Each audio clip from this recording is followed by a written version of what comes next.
Hey, what's up guys, I'm Rax here back with another review video, and it's time to test Infinix Note 7 quad camera setup. I've been using this phone for almost a month now, and yeah, let's jump into the video with Infinix Note 7 camera review. So the Infinix Note 7 has a MediaTek Helio G70 which is capable of recording up to 2K resolution at 30 fps and 1080 at 60 fps, but unfortunately Note 7 can only record videos at 1080 30 fps. Now coming back to the quad camera setup, Note 7 comes with a 48MP lens, primary lens, which is actually a 12MP lens, and it uses pixel binning process to give you 48MP photos. And then we have a 2MP macro, 2MP depth sensor, and of course we have a 2MP sensor for low light photography and low light stuff like that.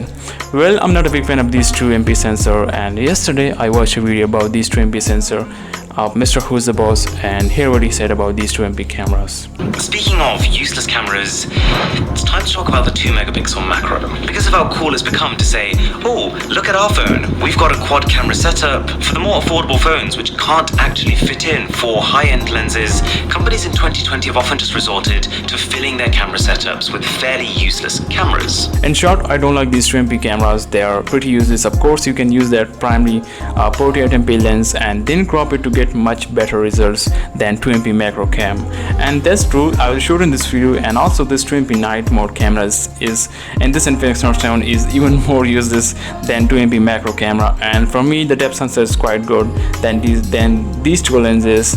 So yeah, let's check out the Infinix Note 7 camera with some random daylight shots.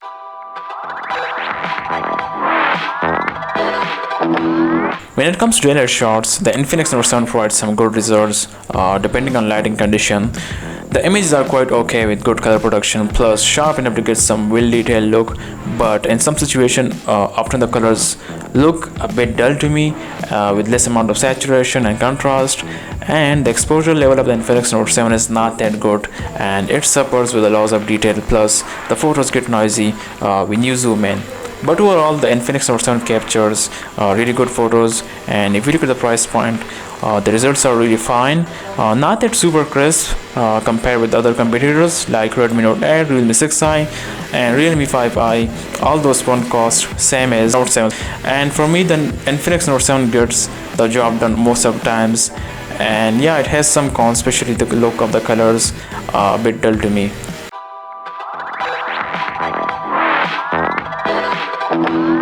Now coming to 48MP mode, the Infinix Note 7 uses pixel binning process to give you high resolution images with a resolution of 6000 by combining few images, and this is where this phone really stands out. I mean, I really like the 48MP mode, and it gives you really crisp and well detailed shots, and you can also zoom it in further more than 12MP regular camera.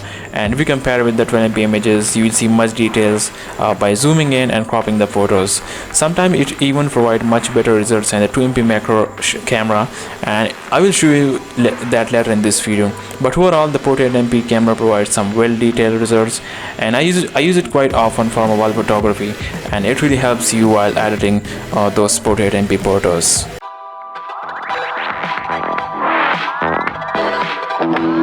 The Infinix Note 7 comes with a 2MP depth sensor for blurring the background and bokeh effect. And out of these three 2MP sensor, this is the one which I really like.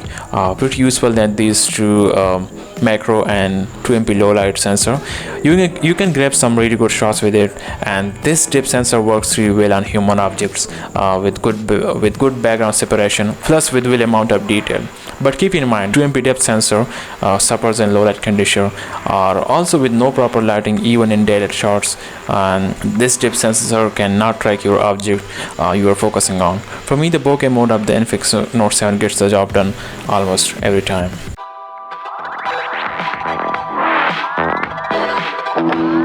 And now it's time for the Infinix Note 7 to use its cameras, and the number one is the 2MP macro camera. I already mentioned this 2MP camera is almost useless, and it captures low resolution images with zero amount of detail. All those 2MP shots are useless. You cannot use it almost anywhere. And this 2MP macro camera looks even more failure if you capture a 48MP photo and then crop it. You will have more details and crispy quality compared with this 2MP macro camera. So the Infinix Note 7 just tried to fill up the quad camera setup. Not just Infinix, almost every Chinese manufacturer tried this just to give you quad camera setup, which I think is the biggest failure in smartphone history.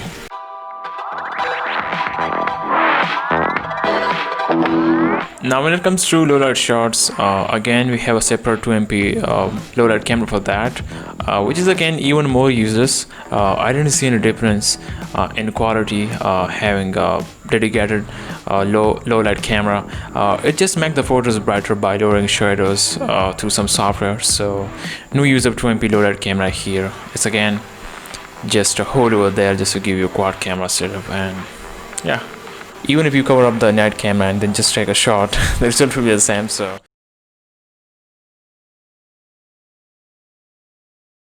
and finally, when it comes to video quality, Note 7 only shoots in 1080 30 fps, no option for 2K and 1080 60 fps videos, as G70 has the capability of it. And also this is where I don't like the Infinix Note 7 in video quality, and it is one of the worst in a mid-range phone, with no detail and sharpness, plus the worst color production with a really dull look. This phone has a EIS2 software, but it actually crops the video and you will see some loss in quality and detail, but it gets the job done for most of the time and video looks much stable than before.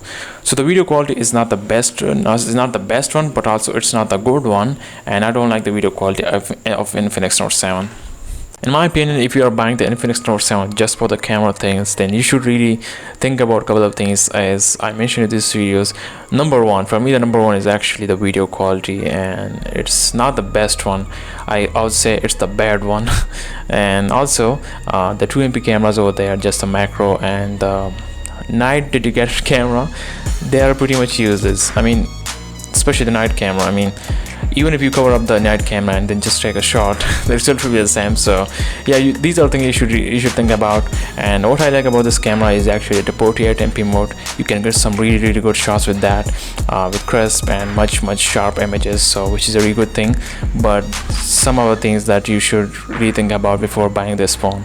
So this was about the Infinix Note 7. I really hope you enjoyed the videos, and leave me in the comment section below what you think about this camera, and I'll see you in the next one. Peace out.